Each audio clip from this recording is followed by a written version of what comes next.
Welcome back to another episode of the Christian Mysticism Podcast, where we explore the fascinating history of Christian mysticism from the early days of the church until today.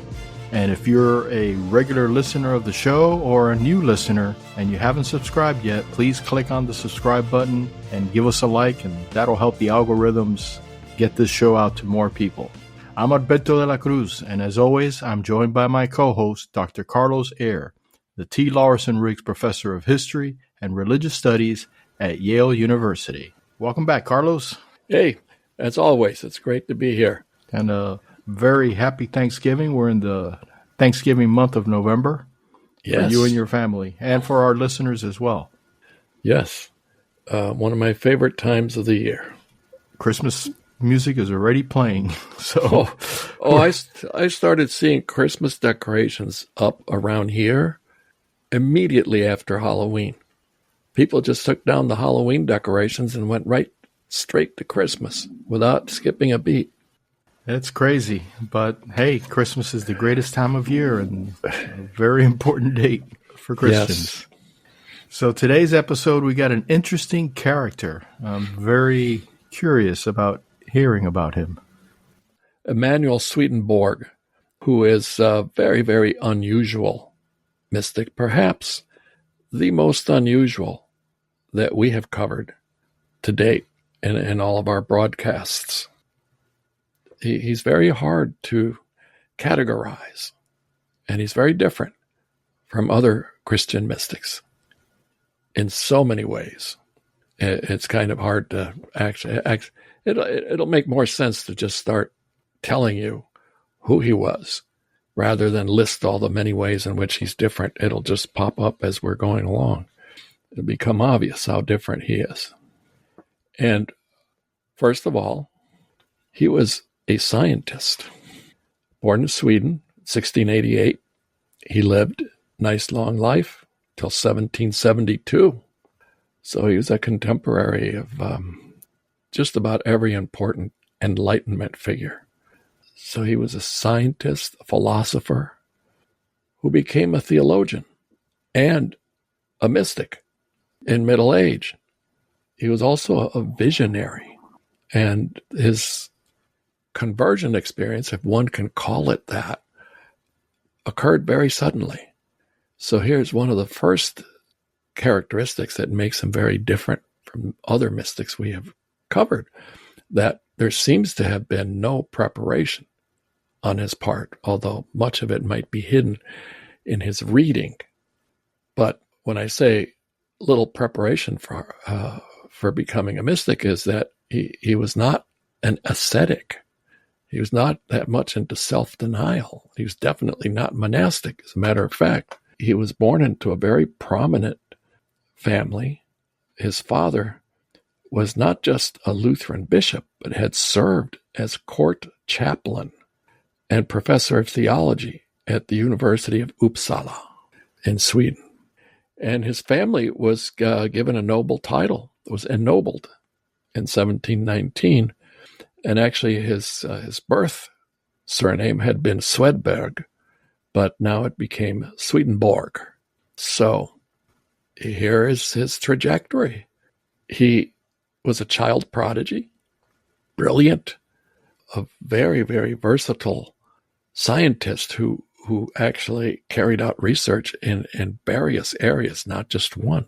He's been described as a mechanical genius and was an inventor.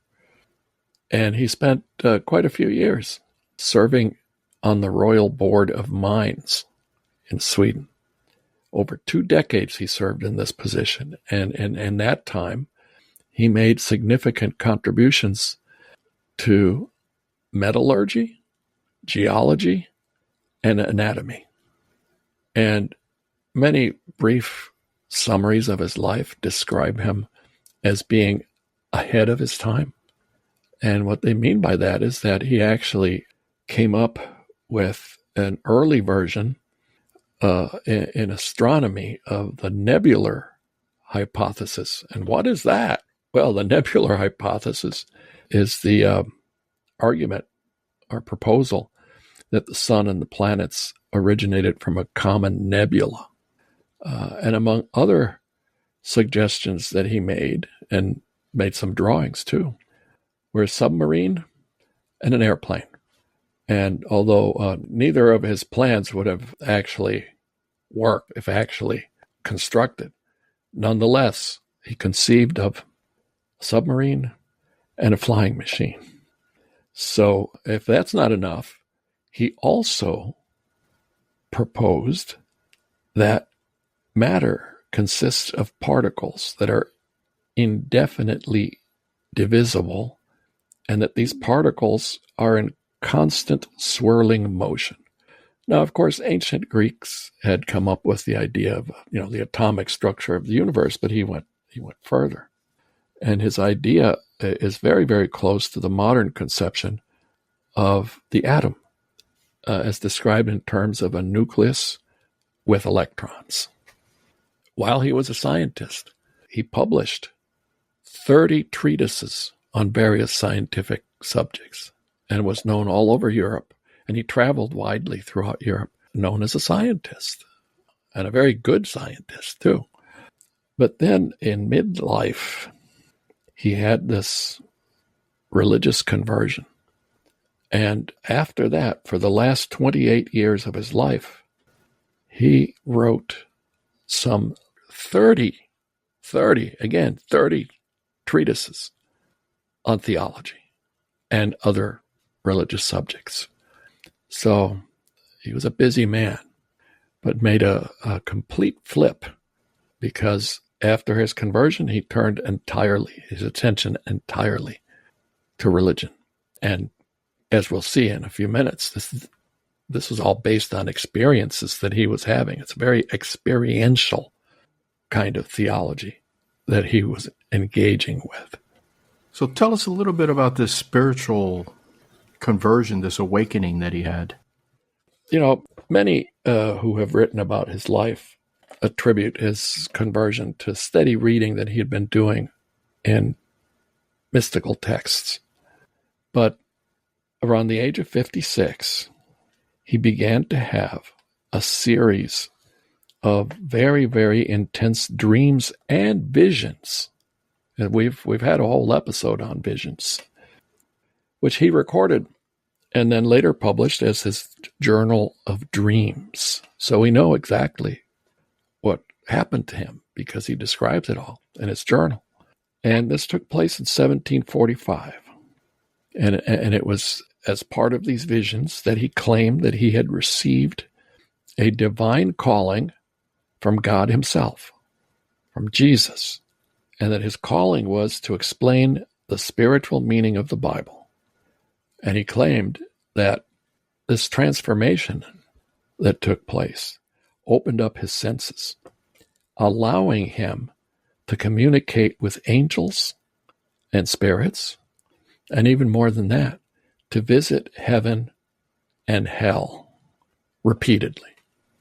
So, I'm thinking, of course, the great medieval poem, The Divine Comedy, by Dante Alighieri, where, Dante's character in the Divine Comedy travels through hell, purgatory, and then heaven, and describes it all in this beautiful poem.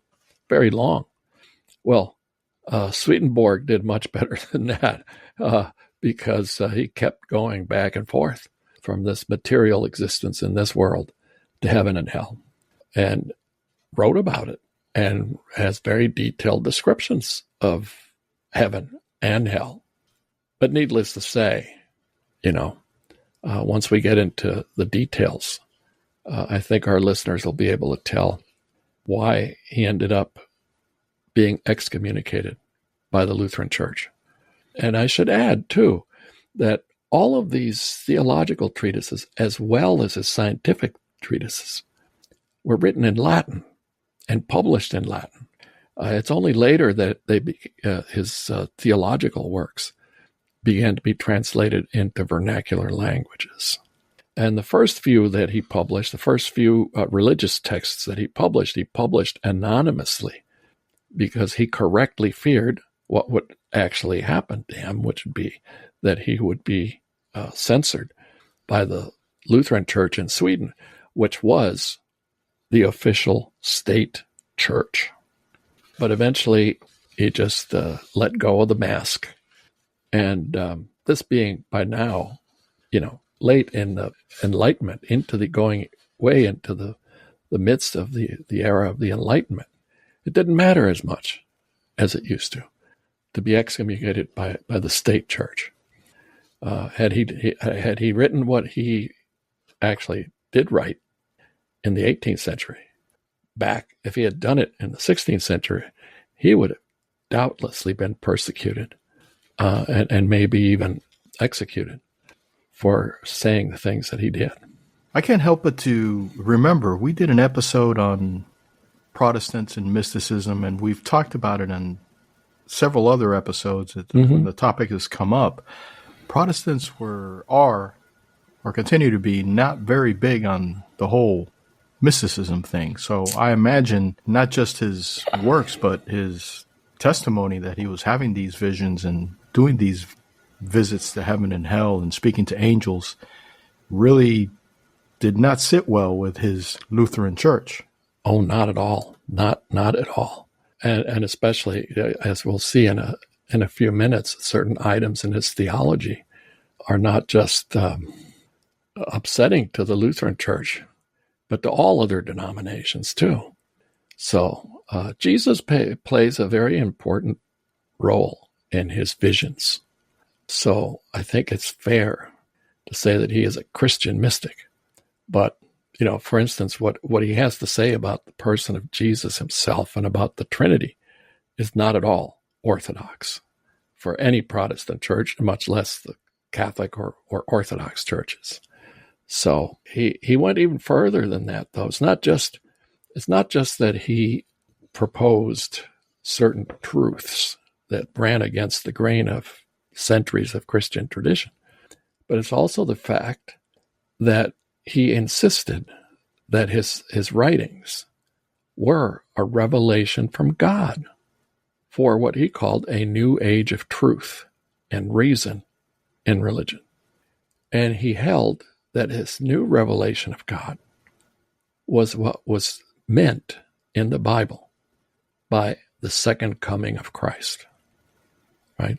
So, second coming of Christ is Jesus coming to visit Swedenborg and tasking Swedenborg with making all these revelations to the world. The makings of a cult. Yes. This is a constant in Christian history. It doesn't happen all that often, but it does happen continuously in Christian history that certain individuals come along that say, well, I've got a new revelation. Another example of this, later, the 19th century, would be Joseph Smith, the founder of the Church of Latter-day Saints, better known as the Mormons, who claimed that he had received special revelation. But Swedenborg, he claimed he could talk to angels and that he communicated with angels all the time. And even more, and we might get to spend some time on this, he also claimed that he communicated with extraterrestrials in heaven, beings from the planets in our solar system, from Jupiter, Mars, Mercury, Saturn, Venus, and the moon. So this is not your typical Christian mystic, not by a long shot. No, not at all. So what were some of these works that he wrote, and were they popular at the time? Yes, they were popular, but we'll have to define what we mean by that, because yes, he attracted a lot of attention, but only in certain circles.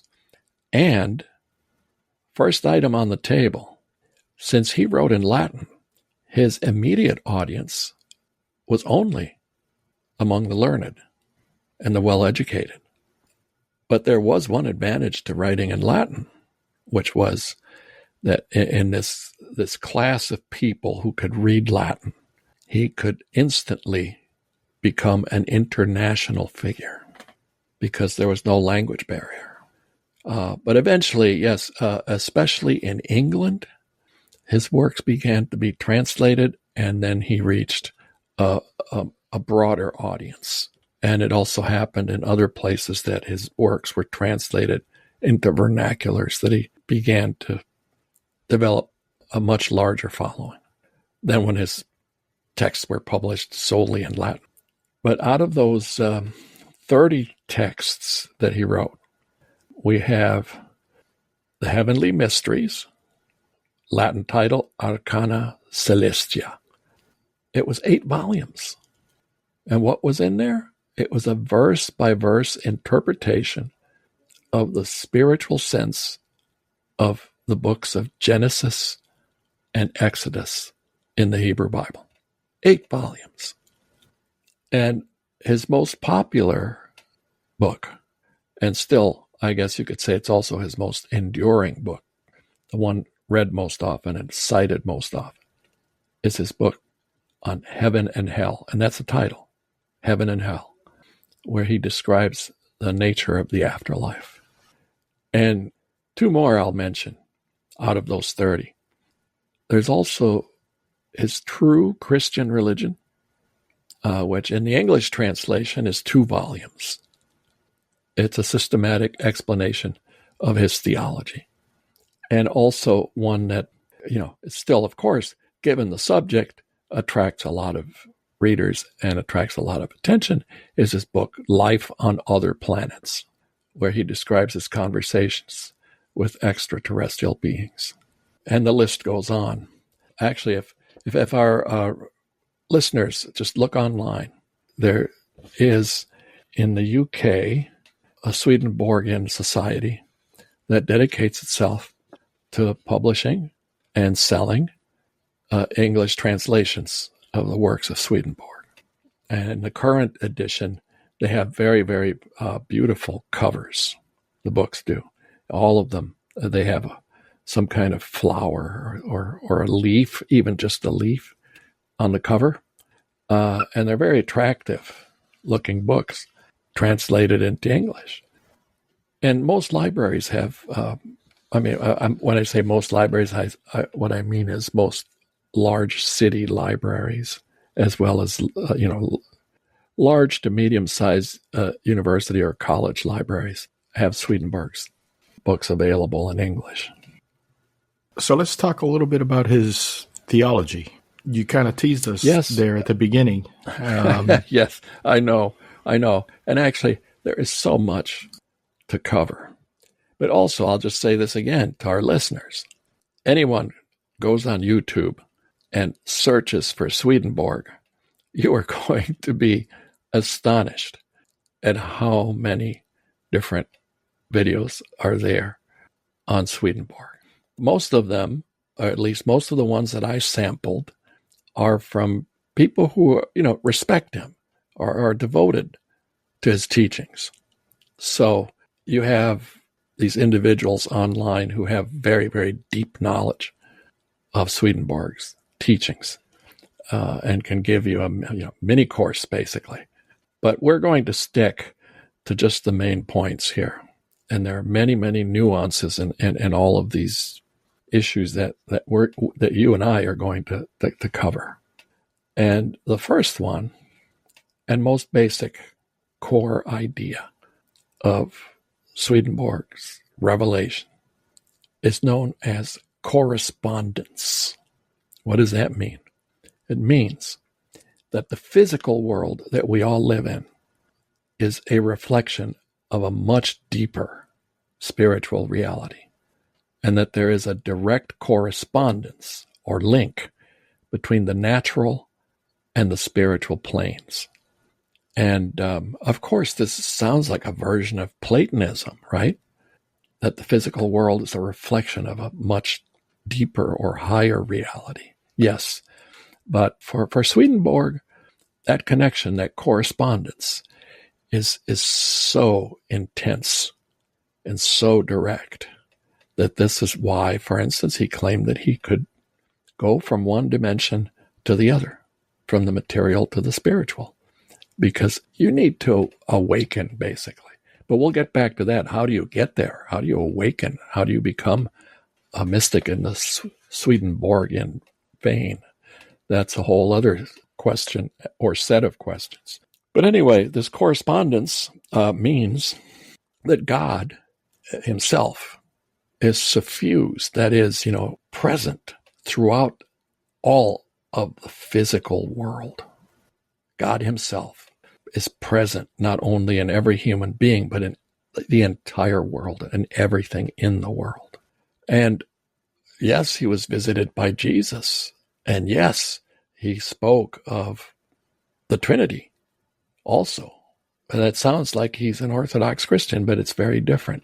He rejected the common doctrine of the Trinity as three separate persons, teaching instead that the Father, Son, and Holy Spirit exist in one person, and that this became most directly, this presence of the divine, Father, Son, Holy Spirit, became most intensely present in human history in the person of Jesus.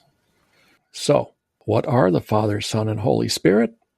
In Swedenborgian theology, they're pretty much like the soul, the body, and activity in a human being. And there's an ancient Christian sect that taught precisely something very similar to this, and it's known as modalism. And what is modalism?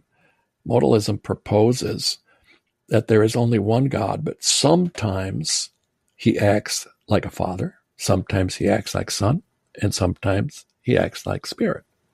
They're different modes of being. It's very similar to Swedenborg's Trinitarian theology. And as he saw it, or as he taught, the Father, Son, and the Holy Spirit represent a trinity of essential qualities of God. That is, love, wisdom, activity. And that we human beings, we also have a kind of Trinitarian reflection of soul, body, and mind.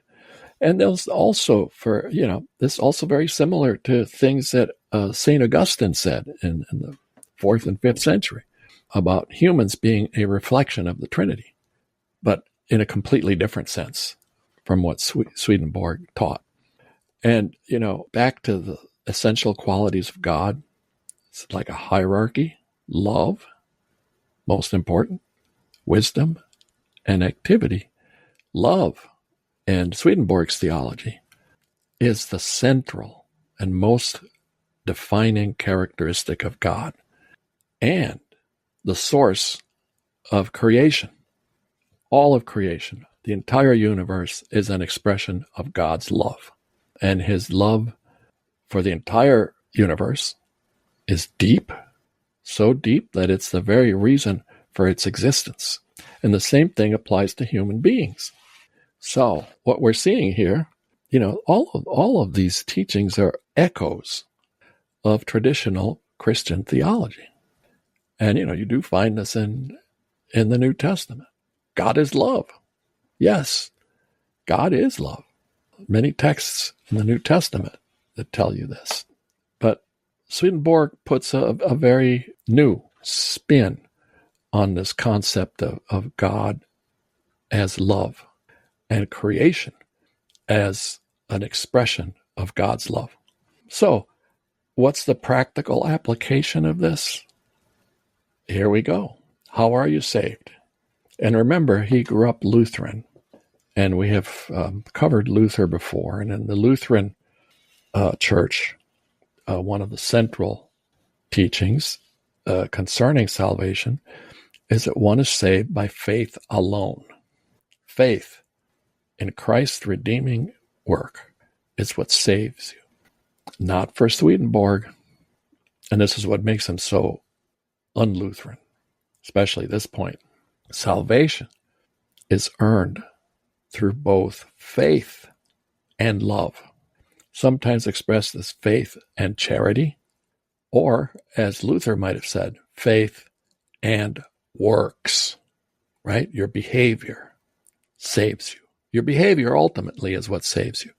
And if you have lived a life devoid of love, then you're in trouble. Salvation requires this essential conjunction between faith and love. That is, good actions. And what this means in practical terms, all right, because what is salvation? What does salvation get you? Everybody dies, right? And this Swedenborg is no different from all world religions. And this is the acceptance of death as a reality. And actually in the Christian tradition, salvation is offered as salvation from sin and ultimately from death because of the promise of the resurrection. In Swedenborg, salvation is tied to the afterlife, to these other realms that he visits. Yes, there is a heaven and there is a hell, but his heaven and hell are different. And how so? Heaven and hell, as he saw it, are not places of reward and punishment. In other words, he didn't think that God reads a list of people's sins and decides to send the good people to heaven and to send the bad people to hell. No. Swedenborg's teaching is kind of very, very much a product of his time. It's very enlightenment. It's very reasonable. What he says is that everyone has free will, and Luther would not have liked that. Everyone has free will, and everyone freely chooses through their actions in life where they're going to end up in the afterlife. So if your life has been full of love and of charity and good behavior, you end up in heaven. However, if you have lived a life devoid of love and have been trouble to other human beings, you'll end up in hell. But here's another curious spin on this very traditional Christian heaven-hell distinction. What happens, according to Swedenborg, is that heaven, of course, is full of people who have been good throughout their lives. It's a continuation of the human community, and heaven is hierarchically arranged according to the intensity with which an individual expressed love in their life. So you end up with people in heaven who are at the same level as you were on earth. And these communities, people interact with greater and lesser degrees of love expressed to each other. Hell is just the opposite.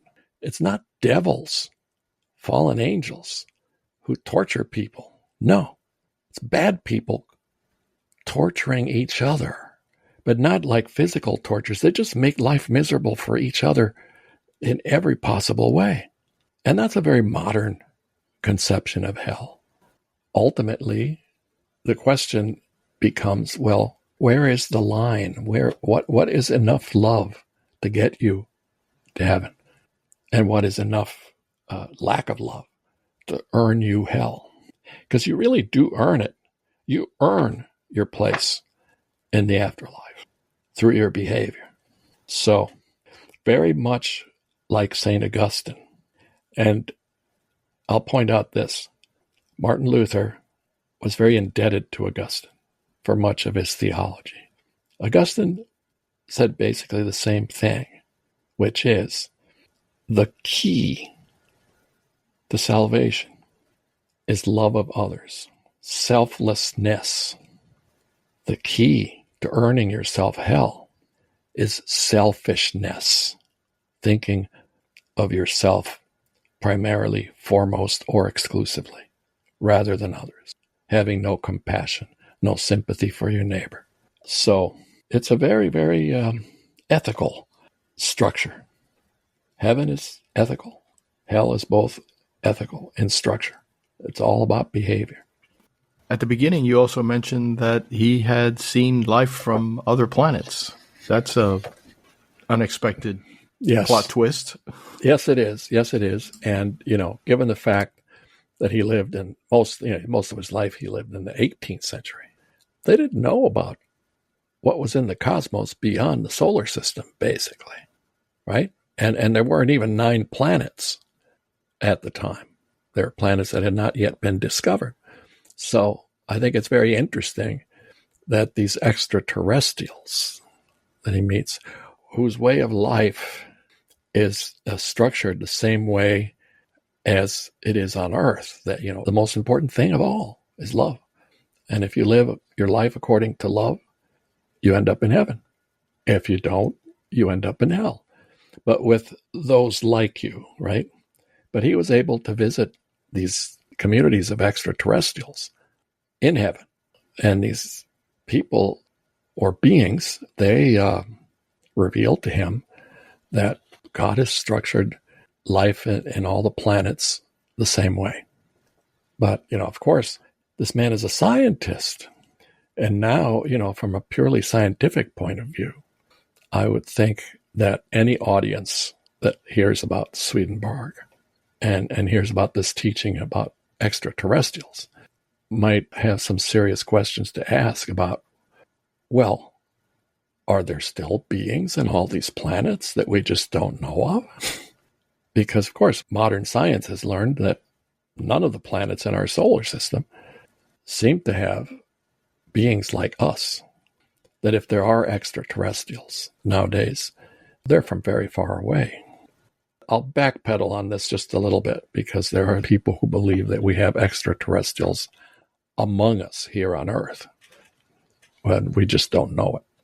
But this is a very 18th century view of the cosmos and extraterrestrial life. As we get into this topic of extraterrestrials, I can't help but to sort of remember C.S. Lewis's space trilogy, the 3 novels he wrote on that.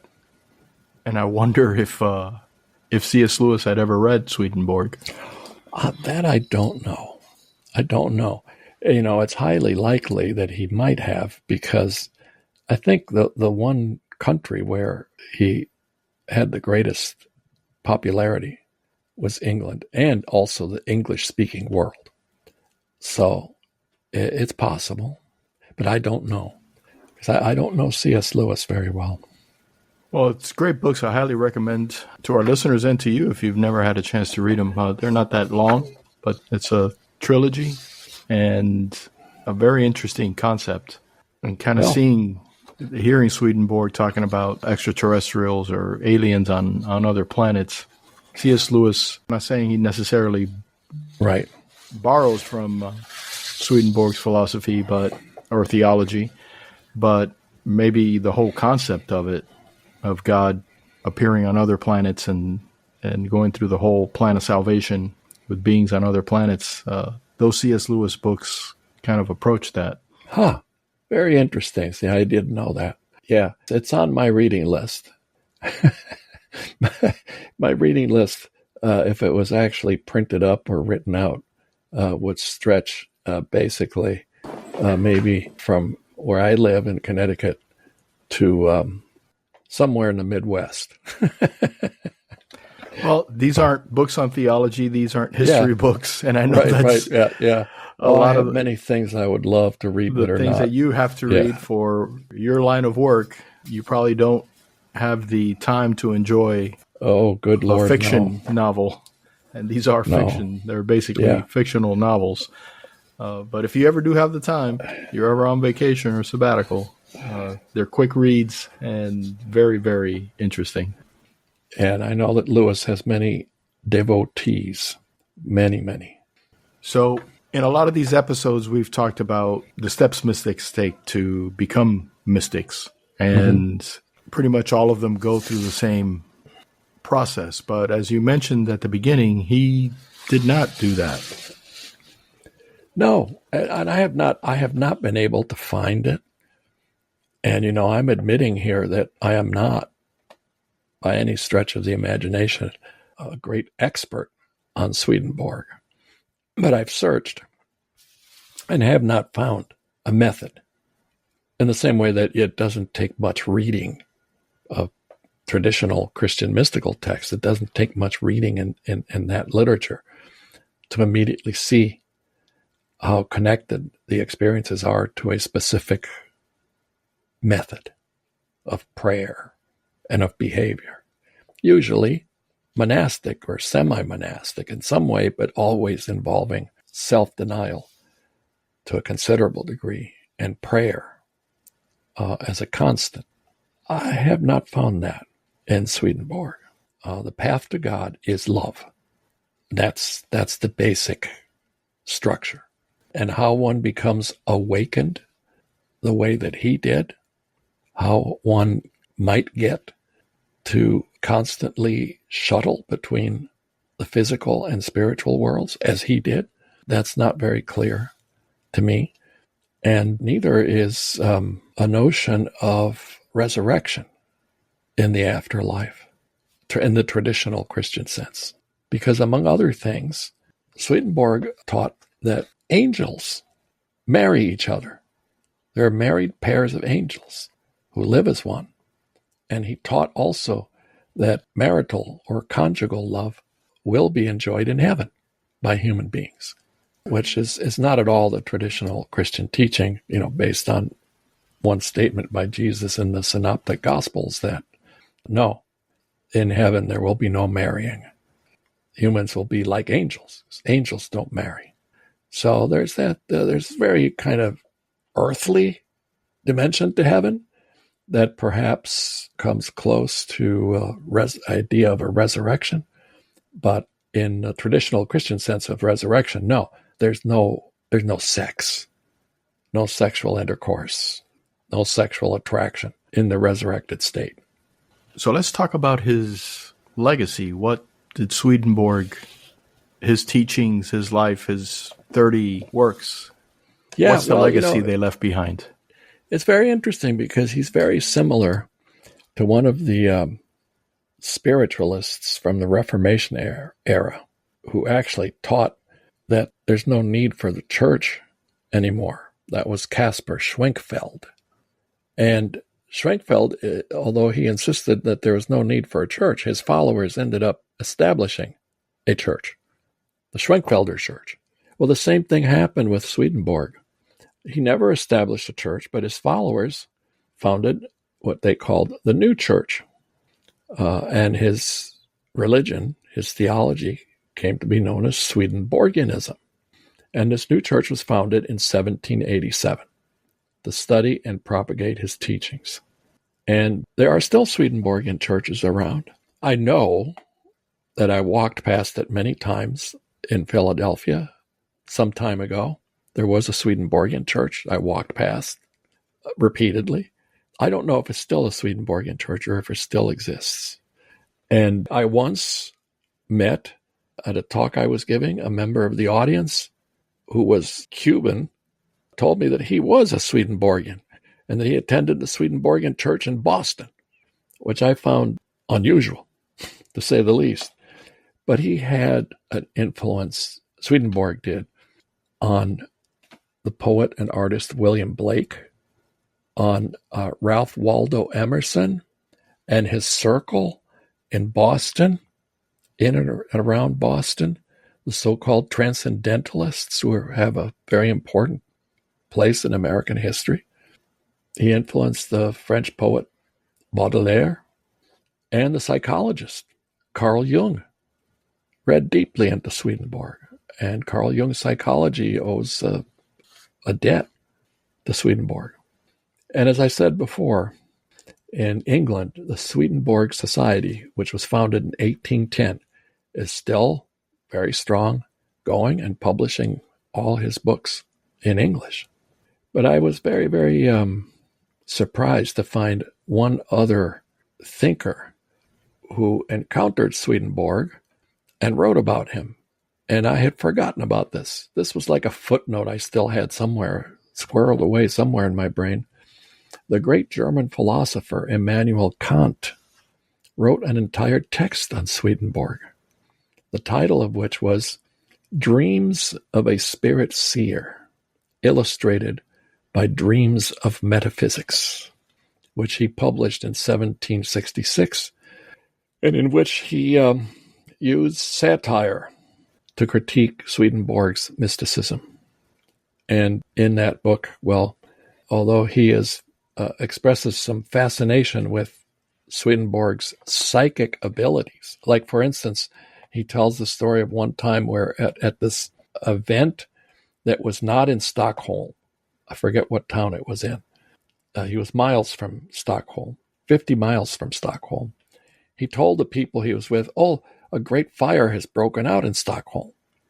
And, of course, people were very skeptical of what he was saying. But as it turned out, yes, as it so happened, there was a fire in Stockholm, a big fire, exactly at the very same time that Swedenborg spoke of it. So Kant was very, very puzzled by all this. But he ended up referring to Swedenborg as a quote-unquote spook hunter whose extensive writings were utterly empty of the last drop of reason. So hence the title of his screed against Swedenborg, Dreams of a Spirit Seer, Illustrated by Dreams of Metaphysics. Kant used Swedenborg as kind of a launching pad or springboard in which to criticize philosophers who would dare to speak about metaphysics at all. Because, of course, that was the basis of Kant's teaching, was that there can be no metaphysics. There can't be anything. Humans cannot say anything that's meaningful or true about anything beyond the physical world. That was his basic tenet, that metaphysics, all metaphysics, Platonic, Aristotelian, whatever school you want, that none of that can be true, because we can't know anything except what is in this world. And we can never know the true essence of anything. So I was surprised that Kant would devote a long text to Swedenborg, but I'm not surprised by what he had to say about him. Although, as is usually the case in scholarship, right, there are people arguing that Kant was this was all tongue-in-cheek. He was just trying to cover up the fact that he agreed with Swedenborg on some points. That's what academics do. They disagree and argue with each other. It's it's an essential part of the profession to disagree and argue, because some things are not clear-cut. It is surprising that Kant would devote that much time, and I just wonder if maybe he felt threatened, or as the critics say, he was trying to cover up his affiliation with some of Swedenborg's teachings. Right. Or perhaps Swedenborg at the time was just something that Kant felt he needed to take down to defend his own point of view. Although one of the items that I have seen quoted very often is the fact that in a letter Kant wrote to someone, he said that one of his deep regrets was never actually having ever met Swedenborg in person. That's quoted very often. I think there's probably more there than meets the eye. Yes. Hence all the academic disagreements. Yes.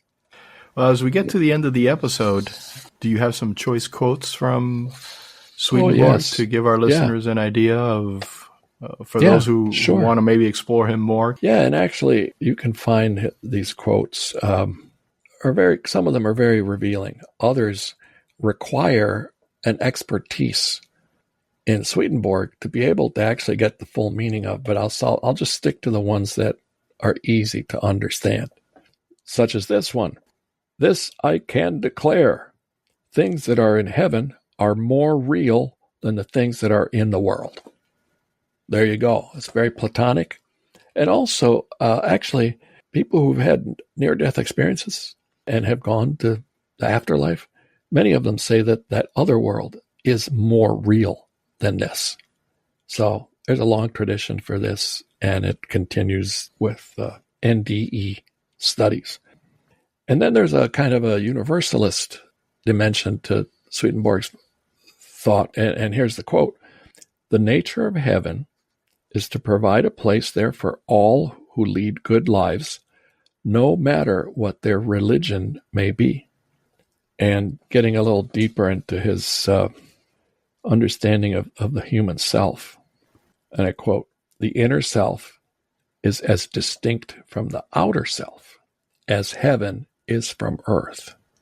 And also, the same vein, another quote, "Heaven is within us, and people who have heaven within them come into heaven. The heaven within us is our acknowledgement of the divine and our being led by the divine." A very universalist tone. Yes, which is in keeping with his century, very much so, right? Unitarian Universalism here in North America springs out of the Boston area with the Transcendentalists and others who were attracted to the Swedenborg and this teaching. So, but here's the kind of quote that can end up on somebody's wall on a poster, and I'll read. It's 3 lines long, and our listeners can decide if this applies to just about every religion or just the Swedenborgianism. Okay, and I'm going to quote it now.